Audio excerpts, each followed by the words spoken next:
Welcome back to Renew You Life. And if you're new here, welcome. We're so glad you're joining us. Okay, so today we're diving into something I think, well, pretty much everyone experiences, right?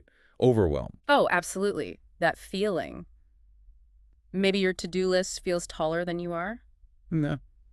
Or your thoughts are It's just racing and you're wondering, like, how am I even going to get through today or this week? exactly. But here at Renew You Life, we really see that feeling differently. Not as, a sign you're failing or Right. weak. More like a signal, almost an invitation, really. An invitation to pause, breathe, and take back your power. That's kind of our core belief. Right. And that's what this deep dive is all about. We want to walk you through some really practical tools, principles we believe in to help you shift from feeling swamped to feeling empowered. It's all based on this idea that, yes, life can feel chaotic, but there are real practical things you can do to soothe that chaos and, rise above it. So let's get into the first one. This came up again and again. It's the power of the pause. Yeah, and I know what you might be thinking, pause, when I'm already drowning. Huh. Right. Yeah. Like, who has time? But that's the point, isn't it? Even just 60 seconds. Just 1 minute of stillness can apparently act like a total reset for your mind. It's pretty powerful when you think about it. And it's not just vague, be still advice either. There's a specific technique we found really helpful, a breathing pattern. Oh yeah, the 4-4-6 breath. So simple. Breathe in for 4 counts, Hold it gently for 4 counts. and then a slightly longer exhale, out for 6 counts. Doing that just a few times sends this direct signal to your nervous system. It basically tells your body, hey, you're safe. You've actually got this. It physically interrupts that fight or flight stress response, just breaks the cycle for a moment. Okay, so after that immediate physical pause, the next idea kind of guides us inward. It suggests overwhelm often comes from emotional clutter, Yeah, which leads to our second principle. Name what you feel. which is kind of the opposite of what we often do, right? We tend to push uncomfortable feelings down or ignore them. Totally. Hmm. But this suggests, nope, don't do that. Actually give the feeling a name.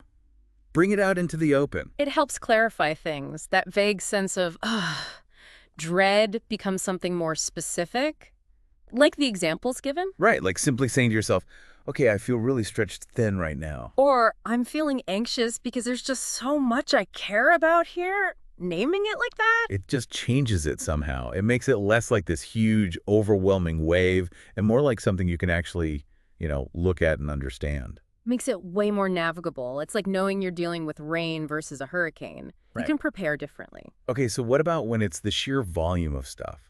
The tasks. Looking at it all can be completely paralyzing. And that's where the third principle comes in really handy. Micro wins over mega pressure. Love this one. It's all about shifting your focus. Forget the whole mountain for a second. Just look at the very next step. Like, what is one tiny thing you can actually do in the next 10 minutes? One thing. And this is key. You actually celebrate doing it. Yes.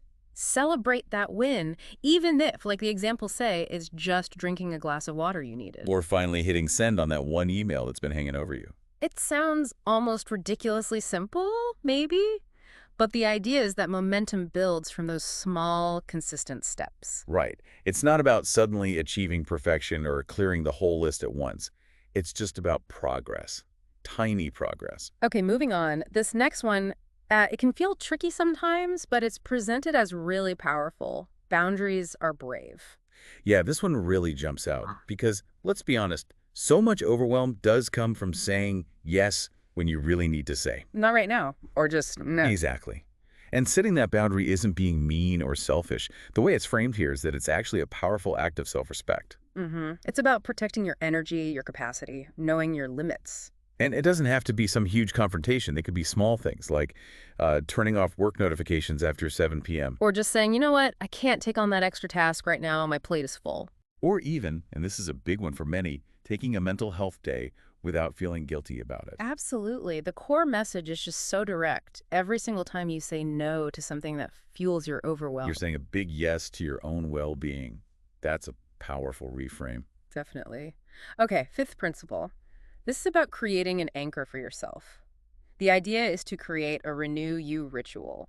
Yeah, when life feels really heavy or chaotic, having a grounding ritual that you do regularly, it really acts like an anchor, doesn't it? Totally. Something that brings you back to yourself when everything feels like it's swirling around you. And the great thing is, it doesn't have to be fancy or take up loads of time.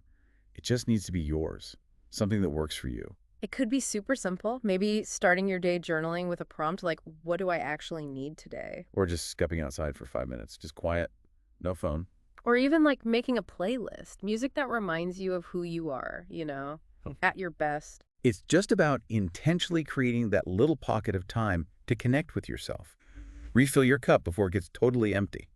And finally, this might be one of the most important ones, especially when you feel like you're drowning in overwhelm. You're not alone, lean in. That's crucial. Because overwhelm really does seem to thrive when we feel isolated, doesn't it? It absolutely does. So when you feel most buried, maybe the most powerful thing you can do is actually reach out. Talk to someone, a Yep. friend, maybe a therapist. Find a community online or in person that gets it. Sharing what you're going through, it just makes it feel less huge, less daunting. It lightens the load somehow. Yeah. And this idea challenges that feeling that being vulnerable is like a burden on others. It's not. No, it's framed as a bridge. It connects you, reminds you you're seen, you're supported. And that connection itself is such a source of strength. Definitely. So as we kind of wrap up this deep dive, we really want to leave you with this thought that just echoed through everything we looked at. You are more than that. What's pressuring you? Yeah. You are not the stress that you're carrying around. You're not your unfinished to-do list. You're not failing. You're just feeling. Okay. And that's okay. That's human. And maybe the most powerful takeaway, the thing to hold on to is this.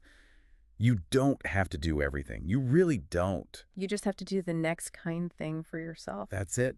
That's how you start to conquer overwhelm. One breath, one honest moment with yourself, one gentle choice at a time. We really hope digging into these principles offers you some grounding, some practical steps for the next time that feeling of overwhelm creeps in. And hey, we'd love to continue the conversation.